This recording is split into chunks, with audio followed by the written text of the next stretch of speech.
السلام عليكم ورحمة الله وبركاته.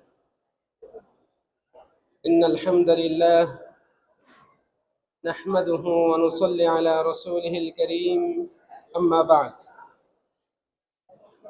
যাবতীয় প্রশংসা, সুনাম ও সুখ্যাতি, শক্তি ও প্রতিপত্তি একমাত্র আল্লাহ সুবহানাহু ওয়া তাআলার জন্যই, যিনি সকল ক্ষমতার উৎস, সকল কিছুর স্রষ্টা, নিয়ন্ত্রক, একচ্ছত্র অধিপতি। আমি প্রশংসা করছি সেই মহান রব্বুল আলামিনের, যিনি আমাদেরকে আজকে মসজিদে নববীতে মাগরিবের সালাত আদায় করার তৌফিক প্রদান করেছেন। আলহামদুলিল্লাহ।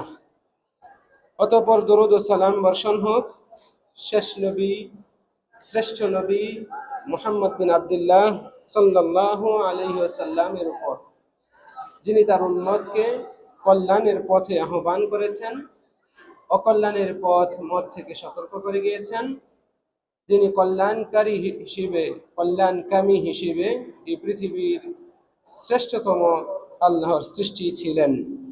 আল্লাহ তাআলা তার উপর, তার পরিবারবর্গ এবং সকল সাহাবীর উপর শান্তি, রহমত ও বরকত নাজিল করুন, আল্লাহুম্মা আমিন। সম্মানিত বাংলা ভাষী মুসলিম বৃন্দ, আল্লাহ রব্বুল আলামিনের প্রিয় বান্দাগণ, মসজিদে নববীর ঠিক এই জায়গায় নিয়মিত বাংলা ভাষার বয়ান পেশ করা হয়ে থাকে। আমি উক্ত বয়ানের ধারাবাহিকতায় আজকে আপনাদের সামনে একটি মহা গুরুত্বপূর্ণ বিষয় উপস্থাপন করব। ওমা তৌফিকি ইল্লা বিল্লাহ। আজকের আলোচ্য বিষয় হচ্ছে নসিহাত বা কল্যাণ কামনা করা দিন ইসলামের এক আবশ্যকীয় মূলনীতি। প্রিয় দিনী ভাইয়েরা, উক্ত বিষয়ে আমি ইনশাআল্লাহ কোরআন ও সুন্নাহের আলোকে অতি সংক্ষেপে আপনাদের সামনে আলোচনা পেশ করব। ওয়া তৌফিকি ইল্লা বিল্লাহ। আল্লাহ সুবহানাহু ওয়া তাআলা তার বান্দাদেরকে সৎ পথ দেখিয়েছেন। সৎ পথ এর জ্ঞান তিনি বান্দাদেরকে দিয়েছেন। সৎ পথে চলার জন্য এই পথটিকে তিনি সুগম, সহজ এবং অন্তরে প্রিয় করে দিয়েছেন।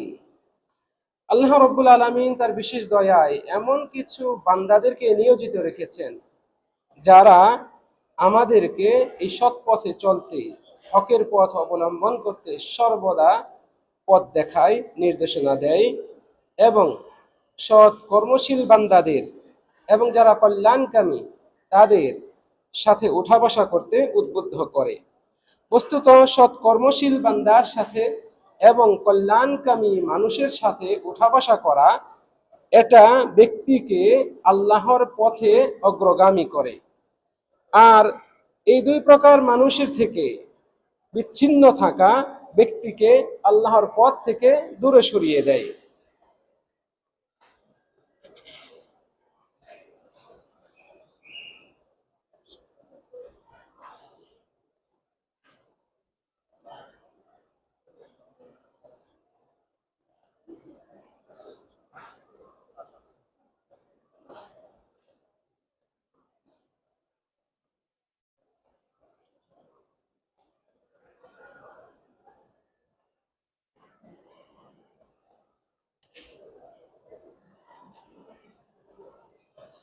সম্মানিত দিনী ভাইয়েরা, ইবনুল কাইয়িম রাহিমাহুল্লাহ তিনি বলছেন, যে ব্যক্তি এই জগতের দুনিয়াব্যাপী সাধারণ অথবা বিশেষ ফিতনা, ফাসাদ, সমস্যা, দুর্যোগ এগুলোর দিকে লক্ষ্য করবে, সে বুঝতে পারবে যে এগুলোর উৎপত্তি হচ্ছে মানুষের উদাসীনতা এবং প্রবৃত্তির অনুসরণ। মূলত এই কারণেই আমাদের এই পৃথিবীতে নানান রকমের সমস্যা, ফিতনা, ফাসাদ এবং বিপদ, বালা, মুসিবত এগুলো আপতিত হয়। একজন মুসলিম সে যখন দেখবে অন্য কারো মাঝে কোনো ত্রুটি রয়েছে, ভুল রয়েছে, সে যখন দেখবে অন্য কোনো মুসলিম ব্যক্তি ভুলের মধ্যে, অন্যায়ের মধ্যে নিমজ্জিত, তখন তার উপর আবশ্যক হচ্ছে তাকে সংশোধন করা, তাকে নসিহত করা, তার উপকার করণার্থে, তার কল্যাণের স্বার্থে তাকে পরামর্শ দেওয়া। কেননা এই নসিহত করা, কল্যাণ কামনা করা, এটা দিনের একটি মূলনীতি। নবী মুহাম্মদ সাল্লাল্লাহু আলাইহি ওয়াসাল্লাম বলেছেন, আদ-দীনু আন-নসিহা, দিন মানেই হচ্ছে নসিহত, কল্যাণ কামনা করা, উপকার করা, ভালো চাওয়া। প্রিয় দিনী ভাইয়েরা, এজন্য ইমাম নববী রাহিমাহুল্লাহ তিনি সহ আরো বহু আলেম এই বিষয়ে একমত। তারা বলেছেন যে এই হাদিসটি দ্বীনের, ইসলামের অন্যতম মাদার, একটা কেন্দ্র, একটা উৎস, বড় একটা বিষয়। এটার উপর নির্ভর করে দ্বীনের বহু বিধিবিধান। সম্মানিত দ্বীনী ভাইয়েরা, নসিহত করা এটা আহলুস সুন্নাত ওয়াল জামাতের অন্যতম আকীদা, বিশ্বাস, যে মুসলিমগণ যারা প্রকৃত মুসলিম তারা অন্যের কল্যাণ চাইবে, নসিহত করবে। মানুষ যে যার মতো চলবে, সব আত্মকেন্দ্রিক ভাবনা করবে, এমনটি কোনো মুসলিমের, প্রকৃত মুসলিমের আচরণ হতে পারে না। তারা যাই করুক, উমুকে যেভাবে চলে চলুক, আমার কি আসে যায়, এই মন মানসিকতা কোনো মুমিনের থাকতে পারে না। বরং আহলুস সুন্নাত ওয়াল জামাতের আকীদা, বিশ্বাস হচ্ছে, মৌলিক বিশ্বাসগুলোর অন্যতম হচ্ছে যে অন্যের কল্যাণ চাওয়া, অন্যের জন্য উপকার করার মানসিকতা পোষণ করা। সম্মানিত দিনী ভাইয়েরা, এই কাজটি নবী রাসূলদের অন্যতম মহাগুরুত্বপূর্ণ দায়িত্ব ছিল। নবী রাসূলদের যে দায়িত্ব ছিল, তারা যে কাজগুলো করে গিয়েছেন, এগুলোর অন্যতম হচ্ছে তারা উম্মতকে, নিজ নিজ জাতিকে নসিহত করতেন, উপদেশ দিতেন, সতর্ক করতেন। কুরআন মাজিদে বহু নবীর ব্যাপারে আল্লাহ রাব্বুল আলামিন এই বিষয়টি উল্লেখ করেছেন।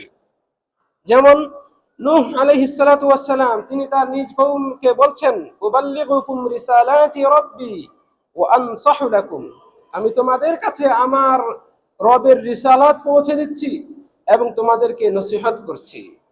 হুদ আলাইহিস সালাতু ওয়াস সালাম, তিনিও একই জাতীয় কথা বলেছেন, উবাল্লিগুকুম রিসালাতি রাব্বি ওয়া আনা লাকুম নাসিহুন আমিন, আমি তোমাদের কাছে আমার রবের রিসালাত পৌঁছে দিচ্ছি এবং আমি তোমাদের জন্য এক বিশ্বস্ত নসিহতকারী, কল্যাণকামী, হিতাকাঙ্ক্ষী। অনুরূপভাবে সালেহ আলাইহিস সালাতু ওয়াস সালাম, তিনিও সেম একই কথা বলেছেন, ইয়া কওমি লাকাদ আবলাগতুকুম রিসালাতা রাব্বি ওয়া নাসাহতু লাকুম, হে আমার কওম, আমি তোমাদের কাছে আমার রবের রিসালাত পৌঁছে দিয়েছি এবং আমি তোমাদেরকে নসিহত করেছি। প্রিয় দিনী ভাইরা, এইভাবে আরো বহু নবীর কথা আল্লাহ রাব্বুল আলামিন উল্লেখ করেছেন। শুআয়ব আলাইহিস সালাতু ওয়াস সালাম সেম একই কথা তিনি বলেছেন। অনুরূপভাবে মূসা আলাইহিস সালাতু ওয়াস সালাম, তিনিও তার কওমকে কল্যাণ কামনা করে তাদেরকে কল্যাণের পথে আহ্বান করেছেন। আর আমাদের নবী মুহাম্মদ সাল্লাল্লাহু আলাইহি ওয়াসাল্লাম, তিনি তো এই গুণে বেশি গুণান্বিত ছিলেন, বরং এই গুণের সবচেয়ে বেশি আদর্শ উদাহরণ ছিলেন। আমাদের নবী মুহাম্মদ সাল্লাল্লাহু আলাইহি ওয়াসাল্লামের অন্যতম বিশেষ উপাধি ছিল, তার গুণ ছিল যে তিনি মুযাক্কির, মানে উপদেশদাতা, কল্যাণ কামনাকারী, কল্যাণকামী তিনি ছিলেন। আল্লাহ তাআলা বলছেন, ফাযাক্কির ইন্নামা আনতা মুযাক্কির, কাজেই আপনি উপদেশ দিন, স্মরণ করিয়ে দিন, নসিহত করুন, আপনি তো নসিহতকারী। আল্লাহ রাব্বুল আলামিন এইভাবে নবী মুহাম্মদ সাল্লাল্লাহু আলাইহি ওয়াসাল্লামের ব্যাপারে বলেছেন।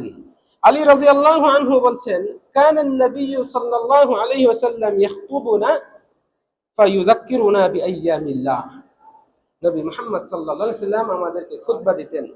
খুতবায় আল্লাহর দ্বীন সম্পর্কে, আল্লাহর রীতিনীতি সম্পর্কে আমাদেরকে স্মরণ করিয়ে দিতেন, নসিহত করতেন, উপদেশ দিতেন। সম্মানিত দিনী ভাইরা, এই নসিহত করা, কল্যাণ কামনা করা, পরামর্শ দেওয়া, এটা সৎ কর্মশীল বান্দাদেরও কর্ম, তাদের একটি দায়িত্ব। আল্লাহ রাব্বুল আলামিন মহাগ্রন্থ আল কুরআনে লুকমান আলাইহিস সালাতু ওয়াস সালাম সম্পর্কে এই বিষয়ে উল্লেখ করেছেন। সাহাবাগণও তাদের জীবদ্দশায় এই বিষয়টিকে সর্বোচ্চ গুরুত্ব দিয়ে পালন করতেন। উমর রাদিয়াল্লাহু আনহু, তিনি একদিন আবু মুসা আশআরী রাদিয়াল্লাহু আনহুকে বলছেন, যাক্কিরনা রাব্বানা, আপনি আমাদেরকে আমাদের রব সম্পর্কে কিছু নসিহত করুন। কিছু উপদেশ দিন, স্মরণ করিয়ে দিন রবের হক সম্পর্কিত, কি করণীয় কি বর্জনীয় এই জাতীয়। তখন তিনি আবু মুসা রাদিয়াল্লাহু আনহু তিনি ওমর রাদিয়াল্লাহু আনহুকে কোরআন তেলাওয়াত করে শোনাতেন। কারণ কোরআন এটা পুরোটাই রব্বুল আলামিনের বাণী, তিনি এটা শোনাতেন। ইবনে মাসউদ রাদিয়াল্লাহু আনহু তিনি বলছেন, আতাখাওয়ালুকুম বিল মাউইযাতি কামা কানা an-নাবী সাল্লাল্লাহু আলাইহি ওয়াসাল্লাম ইয়াতাখাওয়ালুনা বিহা। আমি তোমাদেরকে উপদেশ দেওয়ার ব্যাপারে তোমাদের বিষয়, তোমাদের অবস্থা এটারও খেয়াল রাখি, যেমন নবী মুহাম্মদ সাল্লাল্লাহু আলাইহি ওয়াসাল্লাম আমাদেরকে উপদেশ দেওয়ার সময়, নসিহত করার সময় আমাদের অবস্থা খেয়াল করতেন। তো তার মানে রাসূল সাল্লাল্লাহু আলাইহি ওয়াসাল্লাম উপদেশ দিতেন, নসিহত দিতেন, কার জন্য কোন নসিহতটা কার্যকরী, অধিক উপকারী, কার জন্য কিভাবে কথা বলা উচিত, কার সামনে কোন ভঙ্গিমায় কোন ভাষায় নসিহত প্রদান করা উচিত, কোন পরিবেশে কথা বলা উচিত, এগুলো বিবেচনা করে রাসূল সাল্লাল্লাহু আলাইহি ওয়াসাল্লাম নসিহত করতেন। তেমনি সাহাবাগণও এই বিষয়ে সতর্ক থাকতেন এবং অন্যদেরকে নসিহত করতেন। আমাদের নবী মুহাম্মদ সাল্লাল্লাহু আলাইহি ওয়াসাল্লাম এই নসিহত করা তথা কল্যাণ কামনা করা, আমি একটু ব্যাখ্যার জন্য বলছি, সহজে বোঝার জন্য। নসিহত, কল্যাণ কামনা করা, অন্যের ভালো চাওয়া, সৎ কাজের আদেশ দেওয়া, অসৎ কাজে বাধা দেওয়া, এই জাতীয় বিষয়গুলো সমর্থবোধক কাজে। কখনো নসিহত শব্দ হয়তো ব্যবহার করবো আলোচনায়, কখনো উপদেশ দেওয়া, কখনো বা কল্যাণ কামনা করা, এইভাবে ব্যবহার করবো, সবগুলো একই অর্থে।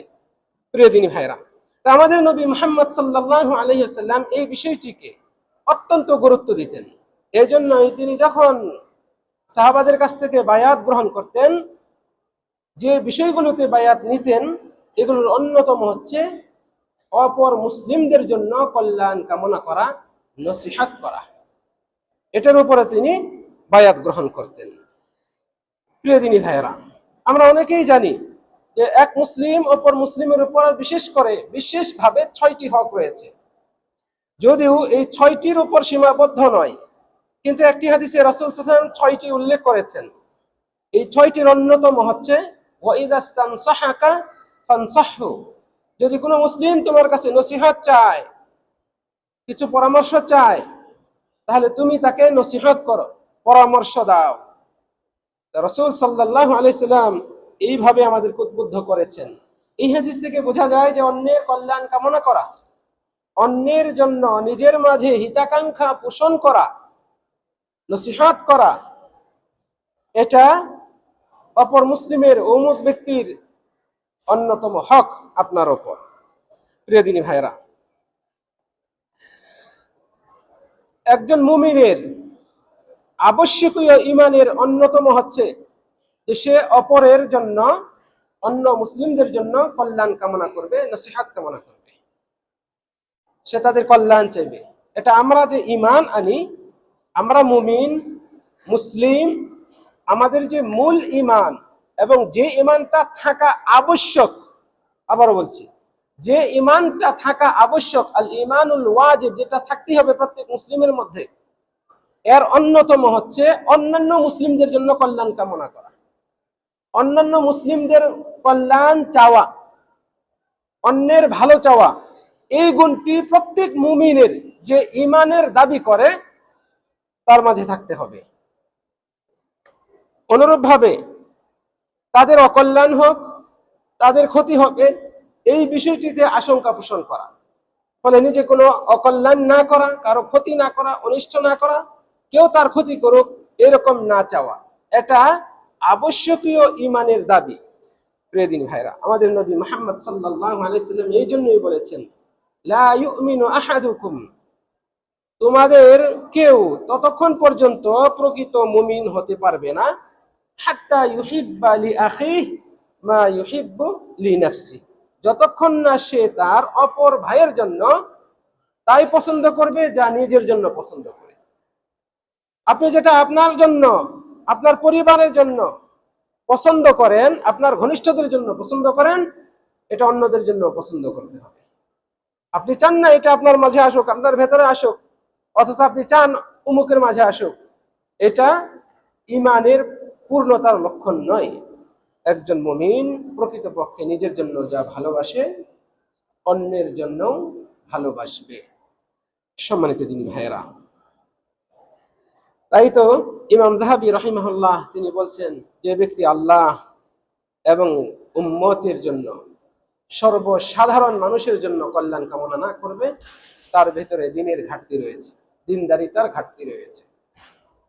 আপনাকে নিজ জাতি এবং সমাজের সর্বস্তরের মানুষের কল্যাণ চাইতে হবে। এটা আমাদেরকে ইসলাম শিক্ষা দেয়। নসিহাত কামনা করা, নসিহাত করা, কল্যাণ চাওয়া, অন্যের উপকার সাধন করা, এই বিষয়টার উপর সমাজের স্থিতিশীলতা, সমাজের সংস্কার নির্ভর করে। ফলে যে সমাজে নসিহতকারীর সংখ্যা বেশি, যে সমাজের মানুষ কল্যাণকামী, সেই সমাজ ত্রুটিমুক্ত, ভেজালমুক্ত, শান্তিময়, নিরাপদ হয় বেশি, এবং সেই সমাজে স্থিতিশীলতা, শান্তি, সুরক্ষা বিরাজ করে বেশি।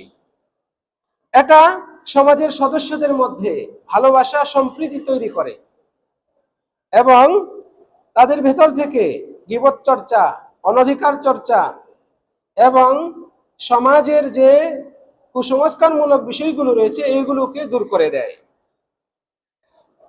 প্রকৃতপক্ষে যিনি অন্যের কল্যাণ চান, অন্যায় দেখলে অন্যায়কারীকে সম্মান দেখিয়ে হিকমতের সাথে তাকে নসিহত করেন, এর মাধ্যমে এই নসিহত প্রদানকারী, কল্যাণকামী, উপদেশদাতা ব্যক্তির হৃদয় যে পরিচ্ছন্ন, তার বক্ষ প্রসারিত এবং সে সাদা মনের অধিকারী, এটার প্রমাণ বহন করে। এজন্য ফুলাইল রাহিমাহুল্লাহ তিনি বলছেন, মা আদরাকা ইনদানা মান আদরাকা বিকাসরাতিস সালাতি ওয়াস সিয়াম। আমাদের মধ্যে যারা মহাসম্মানিত, তারা এই সম্মান অর্জন করতে পারে না বেশি বেশি সালাত, সিয়াম এগুলো পালন করার মাধ্যমে। ওয়া ইন্নামা আদরাকা ইনদানা বিসাখাইল আনফুস। কিন্তু তারা আমাদের কাছে এই সম্মান অর্জন করেছিলেন তাদের হৃদয়ের ধনাঢ্যতার মাধ্যমে। ওয়া সালামাতিস সুদূর, এবং তাদের বুক, বক্ষ, এটা ছিল নিরাপদ, হিংসা মুক্ত, কপটতা মুক্ত। এই কারণে ওয়ান্নুস লিল উম্মাহ, এবং উম্মতের কল্যাণ চাইতেন। এই জন্য তারা এত সম্মান আমাদের কাছে পেয়েছেন, আমাদের কাছে সম্মানিত ছিলেন। প্রিয় দিনী ভাইয়েরা, সবচেয়ে বড় নসিহতকারী, কল্যাণকামী ব্যক্তি হচ্ছে সে, আপনার জন্য সবচেয়ে বড় কল্যাণকামী সেই ব্যক্তি যে আপনার ব্যাপারে, আপনার হকের ব্যাপারে আল্লাহকে ভয় করে, আপনার ক্ষতি করে না, আপনার পেছনে লাগে না, আপনার সমালোচনায় মুখর থাকে না, বরং আপনার মাঝে ভুল দেখলে আপনাকে সম্মান দেখিয়ে এবং উপযুক্ত পরিবেশে নসিহত করে। এমন ব্যক্তি হচ্ছে আপনার জন্য সবচেয়ে বড় কল্যাণকারী ব্যক্তি। সালফে সালিহিনগণ এমন মানুষদেরকে সবচেয়ে বেশি ভালোবাসতেন। সালফে সালিহিন, সাহাবাগণ, তাবিঈনগণ, তাবিঈনগণ, তারা তাদেরকে যারা নসিহত করতেন তাদেরকে সবচেয়ে ভালোবাসতেন। যারা তাদেরকে নানান বিষয়ে সতর্ক করতেন, সচেতন করতেন, তাদের ভুলগুলো, তাদের ত্রুটিগুলো, তাদের দোষগুলো ধরিয়ে দিতেন, এমন লোকদেরকে ভালোবাসতেন। এই গুণ আমাদের ভেতরে খুব কম। যে আমার ভুল ধরে তাকে আমি আর চোখে দেখি, তাকে আমি ঘৃণা করি, তার থেকে দূরে থাকার চেষ্টা করি। অথচ সালফে সালিহিনগণ যারা আমাদের চেয়ে হাজার গুণ, লক্ষ গুণ বা তার চেয়েও বেশি ভালো ছিলেন, নেককার ছিলেন, তাকওয়াবান ছিলেন, তাদের যারা দোষ ধরিয়ে দিতেন তাদেরকে তারা সম্মান করতেন, ভালোবাসতেন। মিসআর ইবনে কিদাম রাহিমাহুল্লাহ, হয়তো এই নাম আপনাদের কাছে অপরিচিত, কিন্তু যারা কোরআন হাদিস স্টাডি করে, যারা মুহাদ্দিস, যারা মুফাসসির, যারা মুহাক্কিক আলেম, তাদের কাছে একটা কি বলা হয়, পরিচিত একটি নাম, মিসআর ইবনে কিদাম রাহিমাহুল্লাহ। তিনি বলছেন, রাহিমাল্লাহ মান আহদা ইলাইয়া উয়ুবি ফি সিররিন বাইনি ওয়া বাইনাহু। আল্লাহ তাআলা তার উপর রহম করুন, দয়া করুন, তাকে অনুগ্রহ করুন, যে আমাকে আমার দোষ ত্রুটিগুলো ধরিয়ে দিয়েছে। ফি সিররিন বাইনি ওয়া বাইনাহু, আমার এবং তার ভেতরে এক গোপনীয় পরিবেশের মাঝে। মানে গোপনে, যে আমার দোষগুলো আমাকে ধরিয়ে দিয়েছে, আল্লাহ তাআলা তার উপর দয়া করুন, অনুগ্রহ করুন। এইভাবে তাদের উক্তি পাওয়া যায়। যারা তাদের দোষ ধরতেন, তাদের তাদেরকে নানান ভাবে সদুপদেশ দিতেন, তাদের সমালোচনা করতেন না, বরং তাদের প্রশংসা করতেন। আল্লাহ সুবহানাহু ওয়া তাআলার কাছে তারা দোয়া করতেন। সুপ্রিয় দিনী ভাইয়েরা, আমাদের সমাজে আমরা কেউই এই নসিহত বা কল্যাণ কামনা করা, উপদেশ নেওয়া, উপদেশ দেওয়া, এই বিষয় থেকে মুক্ত নই, অভাব মুক্ত নই। আমরা সবাই এই বিষয়ের মুখাপেক্ষি, আমাদের সবারই প্রয়োজন রয়েছে নসিহতের। আমাকে নসিহত করবেন, আমি নসিহত করব, এই বিষয়টির সকলের প্রয়োজন। কারণ আমি যতই নামাজি হই না কেন, যতই আমি নফল নামাজ পড়ি না কেন, নফল সিয়াম পালন করি না কেন, সৎ কাজ করি না কেন, সমাজে সৎভাবে চলি না কেন, আমার ঘাটতির অভাব নেই। অভাব থাকবে, মানে ঘাটতি থাকবেই। ভুল ত্রুটির ঊর্ধ্বে কোনো বনি আদম নেই। আদম সন্তানের সবারই ভুল হয়, সবারই ভুল হয়। সে যত বড় মুহাদ্দিস হোক, যত বড় আলেম হোক, যত বড় ডিগ্রিধারী হোক, সমাজের যত বড় প্রভাবশালী হোক, আমরা কেউ কিন্তু ভুলের ঊর্ধ্বে নই। কাজেই আমরা সবাই নসিহতের মুখাপেক্ষী।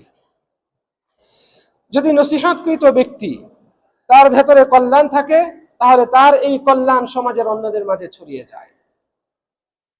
নসিহতকৃত ব্যক্তি, যাকে উপদেশ দেওয়া হয়, পরামর্শ দেওয়া হয়, নির্দেশনা দেওয়া হয়, এমন ব্যক্তির ভেতরে যদি কল্যাণ থাকে, মানে সে যদি নসিহত গ্রহণ করে, তাহলে এই ব্যক্তি নিজে এর দ্বারা উপকৃত হয় এবং এই কল্যাণ সমাজে ব্যাপৃত হয়, সমাজে বিস্তৃত হয়। ওমর রাদিয়াল্লাহু আনহু, তার কিছু নমুনা দেখুন। ওমর রাদিয়াল্লাহু আনহু এবং আবু বকর রাদিয়াল্লাহু আনহু, এই দুজনই ইসলামের সিংহ পুরুষ। সম্মানের দিক থেকে ইসলামে নবী মুহাম্মদ সাল্লাল্লাহু আলাইহি সাল্লামের পরে তাদের অবস্থান ছিল সবচেয়ে বেশি। ওমর রাদিয়াল্লাহু আনহু, যার ব্যাপারে আল্লাহ রাব্বুল আলামিনের নবী মুহাম্মদ সাল্লাল্লাহু আলাইহি ওয়াসাল্লাম বলছেন, আমার পরে কেউ নবী হলে ওমর হওয়ার যোগ্যতা রাখে, সেই হতো। আবু বকর রাদিয়াল্লাহু আনহু, তার ব্যাপারে রাসূল সাল্লাল্লাহু আলাইহি সাল্লামকে যখন জিজ্ঞেস করা হয়েছিল, এই পৃথিবীতে আপনার কাছে সবচেয়ে প্রিয় মানুষ কে, তিনি উত্তরে বলেছিলেন আবু বকর। তাহলে কার সম্মান আপনি কোন দিক দিয়ে কম দেখেন? একজন আরেকজনের উপর গর্ব করার মতো যৌক্তিকতা রয়েছে, দলিলও রয়েছে, কিন্তু কেউ কাউকে হিংসা করতেন না। আবু বকর রাদিয়াল্লাহু আনহু খলিফা, ওমর রাদিয়াল্লাহু আনহু পরামর্শ দিলেন, ইঙ্গিতে বুঝালেন যে মহাগ্রন্থ আল কুরআন, এটাকে জমা করা দরকার, একত্র করা দরকার। বিক্ষিপ্ত ভাবে রয়েছে, উমুকের কাছে এই সূরা মুখস্থ, উমুকের কাছে এইটুকু মুখস্থ, উমুকের কাছে এখানে লেখা রয়েছে এতটুকু, এইভাবে বিক্ষিপ্ত অবস্থায় রয়েছে, এটাকে জমা করা দরকার, একত্র করা দরকার। এই পরামর্শ শুনে আবু বকর রাদিয়াল্লাহু আনহু সাদরে গ্রহণ করলেন এবং উদ্যোগ নিলেন। প্রিয় দিনী ভাইয়েরা, এর সুফল এই উম্মত ভোগ করছে। পরবর্তীতে উসমান রাদিয়াল্লাহু আনহু খেলাফতকালে এই বিষয়টি, মহাগ্রন্থ আল কুরআনকে একটা মুসহাফে জমা করার বিষয়টি একেবারে চূড়ান্ত হয়, এবং সেই মুসহাফ আজ পর্যন্ত, এমনকি কিয়ামত পর্যন্ত চলবে। এই যে ওমর রাদিয়াল্লাহু আনহু ইশারা করলেন, তিনি যে মতামত দিলেন, এটা একটা পরামর্শ ছিল, এটা একটা এই উম্মতের জন্য কল্যাণ কামনামূলক পরামর্শ ছিল। যে কোরআন যদি জমা না করা হয়, তাহলে এই সূরাটা যার কাছে মুখস্থ আছে, সে যদি মারা যায় বা একটা দুর্ঘটনা ঘটে বা সে যদি ভুলে যায়, তাহলে এই সূরাটা তো হয়তো চলে যাবে। অথবা এই কোরআনের অমুক অংশটুকু, অমুক আয়াতগুলো এই এই লাউহের মধ্যে এই কাঠে বা অমুক হাড্ডিতে লেখা রয়েছে, হয়তো আশ্চর্য হবেন, কাঠে বা হাড্ডিতে কেন? সেই সময় কাঠে বিভিন্ন প্রাণীর লম্বা লম্বা বা বড় বড় চৌড়া হাড় হাড্ডি, এইগুলোতে তারা এই আয়াতগুলো লিখে রাখতেন। সেই সময় এই কাগজ ছিল না, এবং যা পাওয়া যেত লেখার জন্য সেগুলো পর্যাপ্ত অ্যাভেলেবল ছিল না। আর এই কারণেই তারা এগুলো লিখতেন এরকম বস্তুর মধ্যে, পশুর চামড়া শুকিয়ে সেই চামড়াতেও তারা লিখে রাখতেন। এগুলো আপনারা পাবেন এই মসজিদে নববীর এই পাশে, সামনে ওই পাশে একটা মারাজ মেলা রয়েছে, প্রদর্শনী রয়েছে, সেখানে গেলে এগুলো আপনারা দেখতে পাবেন। তো এই কারণে উমর রাদিয়াল্লাহু আনহু পরামর্শ দিয়েছিলেন। মূলত কোরআন জমা করার প্রথম থিওরিটা উমর রাদিয়াল্লাহু আনহুর কাছ থেকেই আসে। সম্মানিত দিনী ভাইয়েরা, আবু বকর রাদিয়াল্লাহু আনহু তিনি তার আশপাশের বিশেষ বিশেষ কিছু মানুষদেরকে দাওয়াত দিয়েছিলেন, দ্বীনের দাওয়াত দিয়েছিলেন। তিনি লজ্জাবোধ করেন নাই। গ্রহণ করলে আলহামদুলিল্লাহ, যদি গ্রহণ না করে তবুও তো আমি দাওয়াত পৌঁছালাম তার কাছে। আবু বকর রাদিয়াল্লাহু আনহুর দাওয়াত গ্রহণ করে যারা মুসলিম হয়েছিলেন তাদের মধ্যে বেশ কয়েকজন সাহাবী দুনিয়াতেই জান্নাত লাভের সুসংবাদ পেয়ে গিয়েছিলেন। আল্লাহু আকবার। এদের অন্যতম হচ্ছে উসমান বিন আফফান রাদিয়াল্লাহু আনহু, আব্দুর রহমান বিন আউফ, তালহা, আবু উবাইদা, জুবাইর রাদিয়াল্লাহু আনহু। আমরা জানি দুনিয়াতেই 10 জন সাহাবীকে আল্লাহ রাব্বুল আলামিন জান্নাতের সুসংবাদ দিয়েছেন।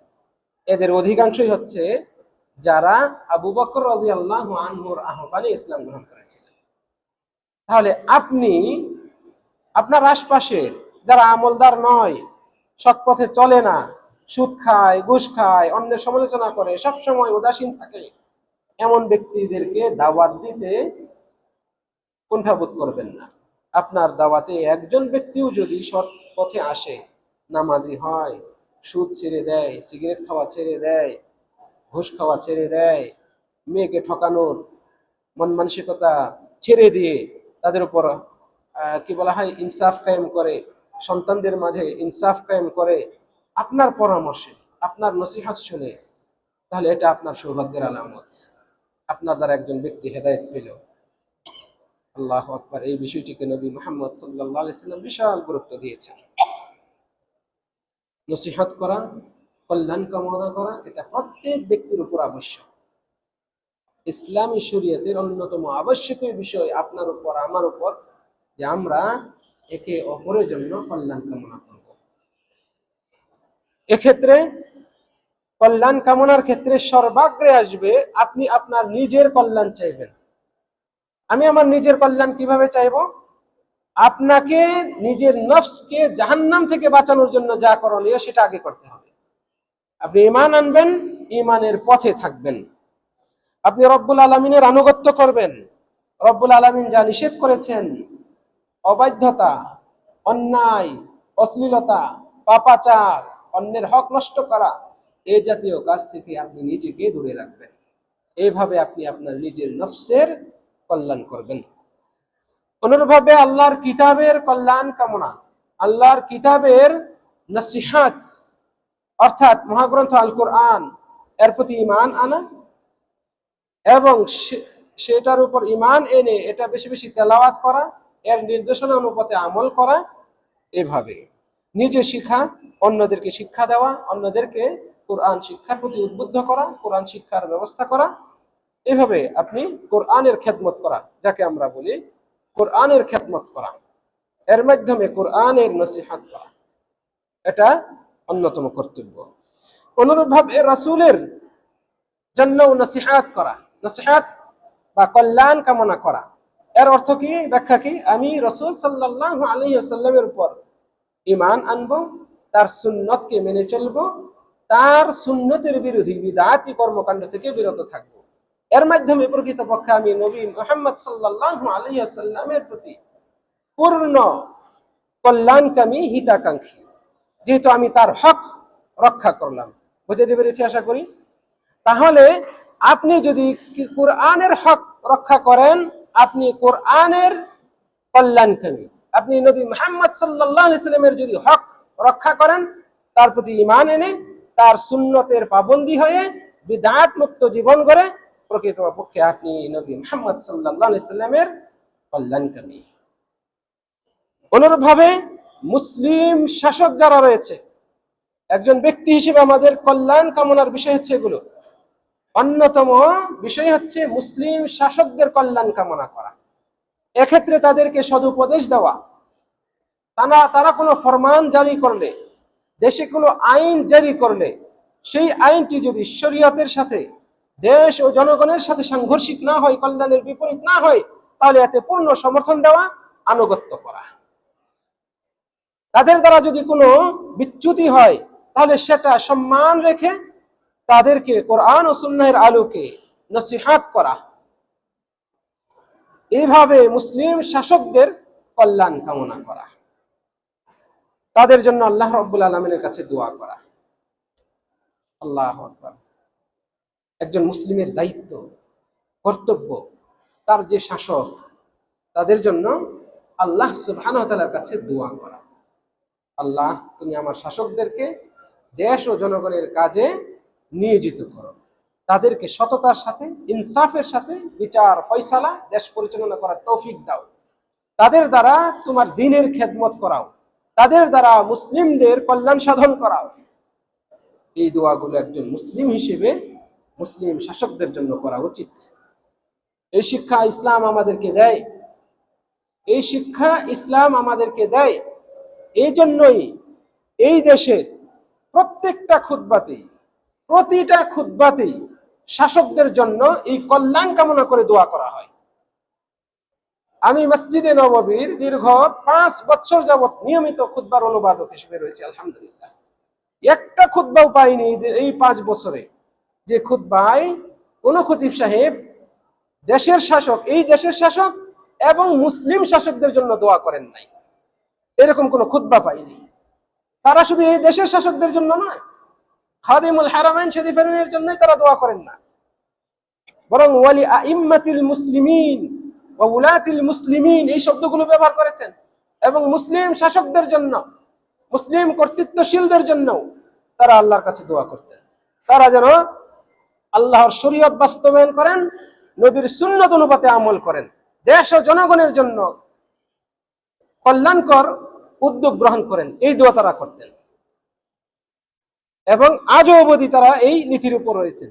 এটা তো নবী মুহাম্মদ সাল্লাল্লাহু আলাইহি সাল্লামের নীতি। অনুরূপভাবে একজন মুসলিমের অন্যতম দায়িত্ব নসিহত, কল্যাণ কামনার দিক থেকে তারা প্রত্যেক সাধারণ মানুষের জন্য, বিশেষ করে মুসলিমদের জন্য কল্যাণ চাইবে। মুসলিম এবং জনসাধারণ সব ধরনের মানুষের জন্য কল্যাণ চাইবে।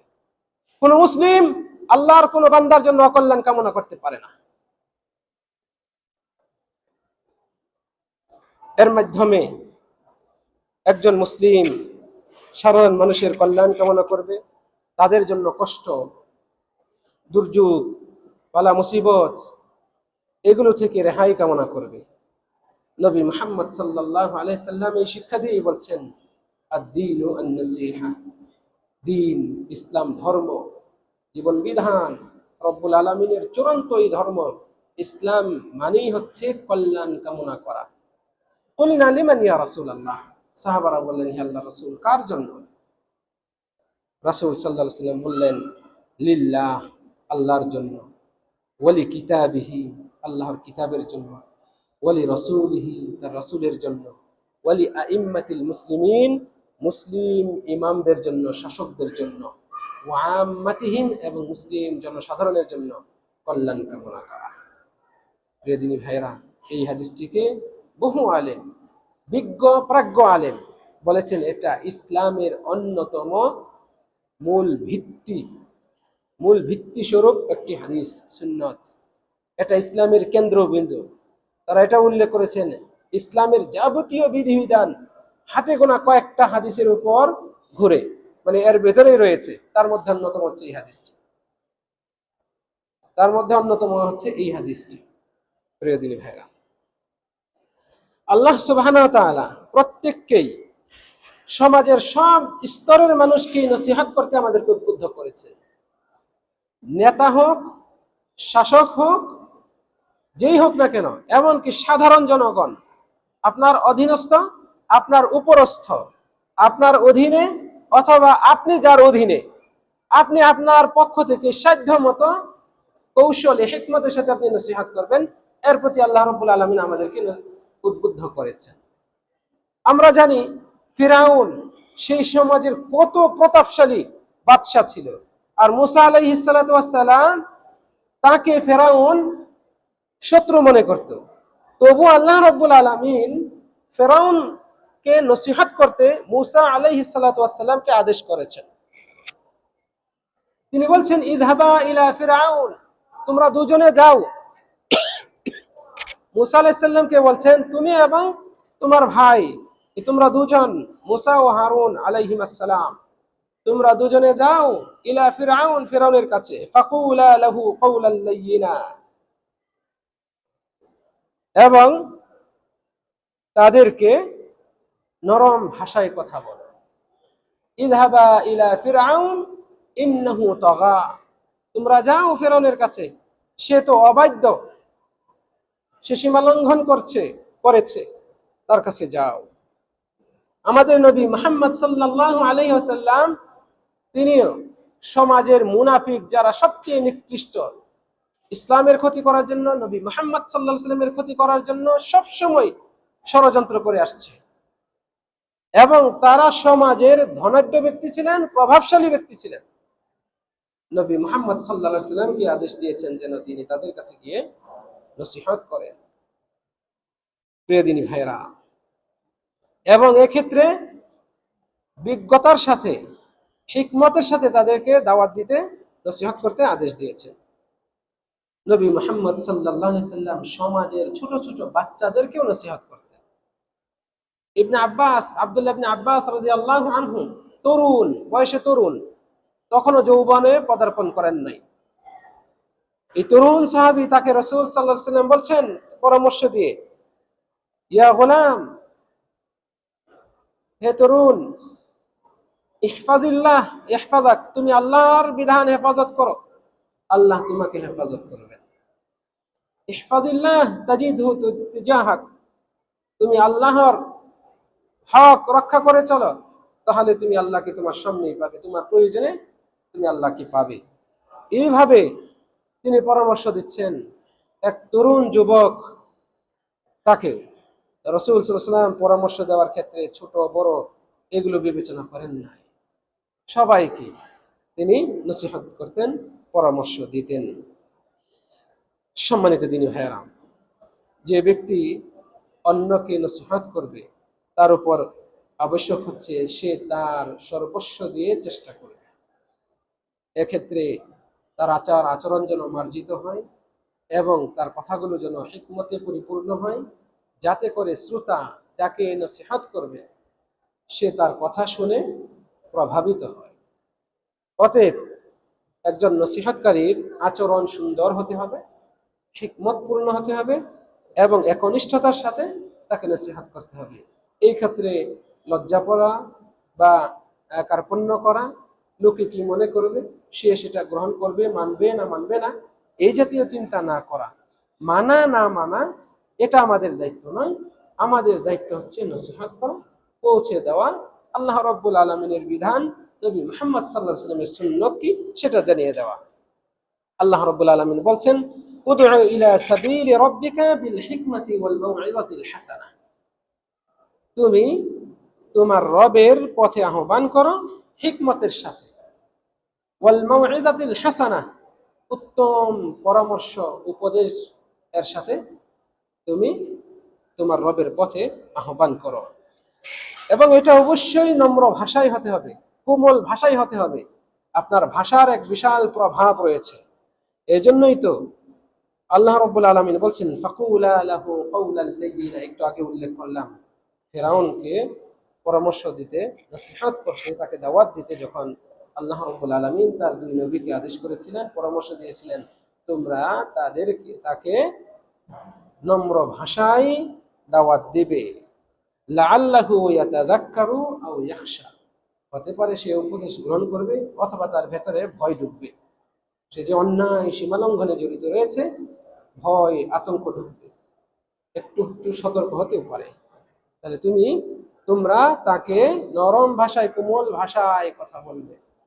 আমাদের সমাজে কত বড় বড় বক্তা, দায়ী, মুহাদ্দিস, খতিব, সমাজে কোনো ব্যক্তির দ্বারা বিচ্যুতি দেখলে গরম হয়ে কথা বলেন, চোখ দিয়ে যেন রক্ত বেরোবে, গাল লাল হয়ে যায়, এতটা উত্তপ্ত হয়ে যান, এতটা রাগান্বিত হয়ে যান। মুখের ভাষা একজন আলেমের ভাষা নয়, এবং তার শারীরিক ভাষা এটাও একজন দায়ীর ভাষা নয়।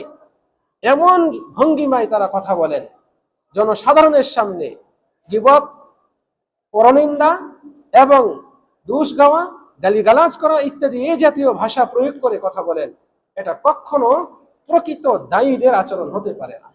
রব্বুল আলামিন দায়ীদের আচরণ কেমন হবে এটা এই দুটি আয়াতে আমাদেরকে স্পষ্ট করে দিয়েছে।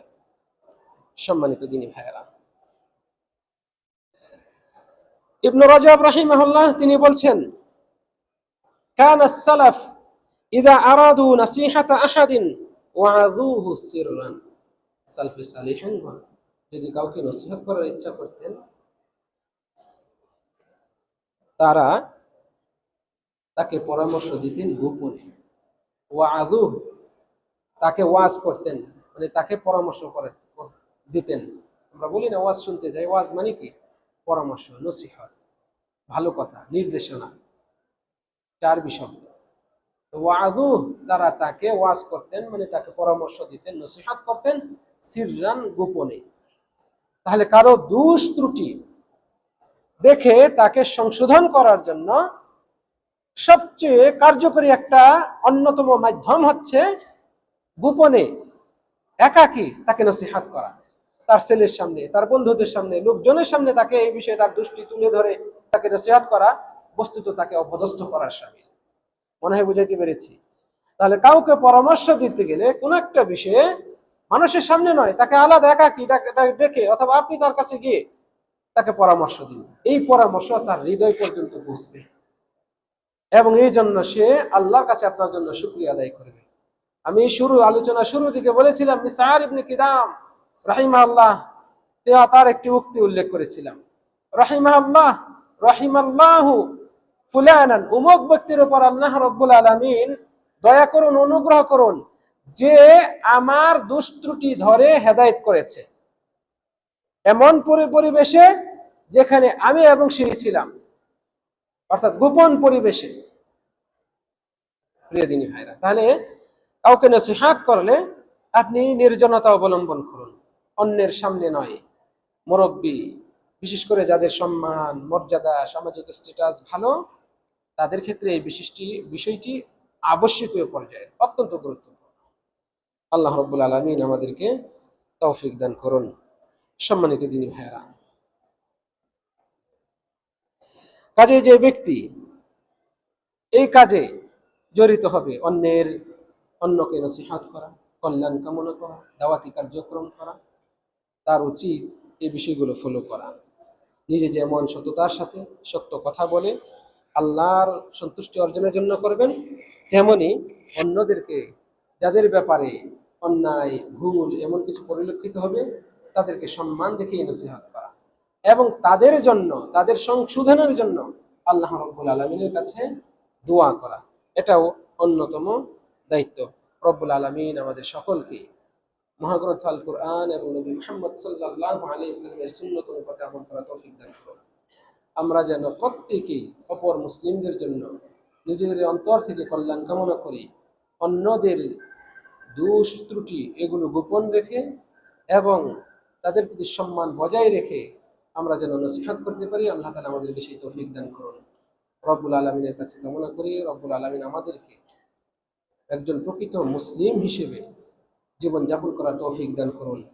ইসলামের যাবতীয় বিধানগুলো আমরা যেন মেনে চলতে পারি এবং নবী মুহাম্মদ সাল্লাল্লাহু আলাইহি ওয়াসাল্লামের আদর্শ আমরা যেন আমাদের জীবনে বাস্তবায়ন করতে পারি। রব্বুল আলামিন আমাদের সকলকে তৌফিক দান করুন।